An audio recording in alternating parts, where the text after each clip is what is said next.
Welcome back to the Riff Academy. My name's Chris. In this lesson, we're going to be focusing on applying the information we just learned in the last two lessons, your F sharp minor and A major chords and scales, as well as reviewing our lessons from 8 and 9, which were your D major and B minor chords and scales. Let's start with the D major and the B minor. We're just going to go over quickly the strumming pattern that we learned in that lesson, and we'll start like this. Remember, it's a quarter, quarter, and then 4/8 notes. So we'll go 1, 2, 3, 4.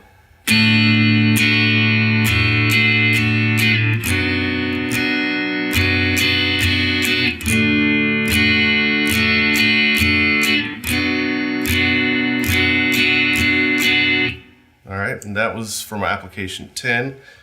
Now moving on to application of lessons 11 and 12, your F sharp minor and A major chords and scales. All right, for this progression, we're going to start a new strumming pattern, which is going to be a little more intricate than the one we just went over. And in this one, we're actually going to start with the minor chord and then move up to the major chord. So starting with the F sharp minor, you'll fret the second fret F sharp minor like the first position that we learned. And the strumming pattern will go like this.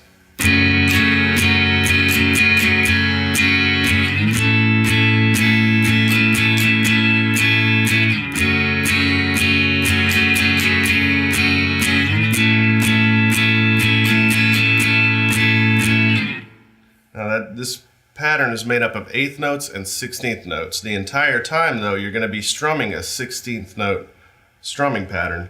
Like before, though, we're going to pick and choose where we decide to actually strike the string. So for the first 3 8th notes, you're just going to strike on the downstroke. And then you'll pick up strumming on all the 16th notes for the next 2 beats. And then for the last beat, just 2 8th notes, which means just strumming on the downstroke.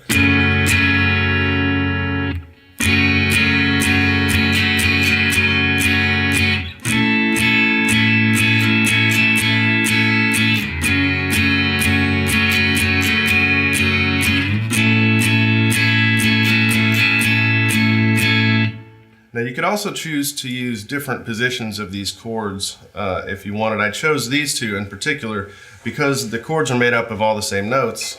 I didn't want to use this first position A because most of the notes are exactly the same and it doesn't really give a different sound except in the bass note. So I chose to move up to the 5th fret bar, which gives a little higher tone on the A chord.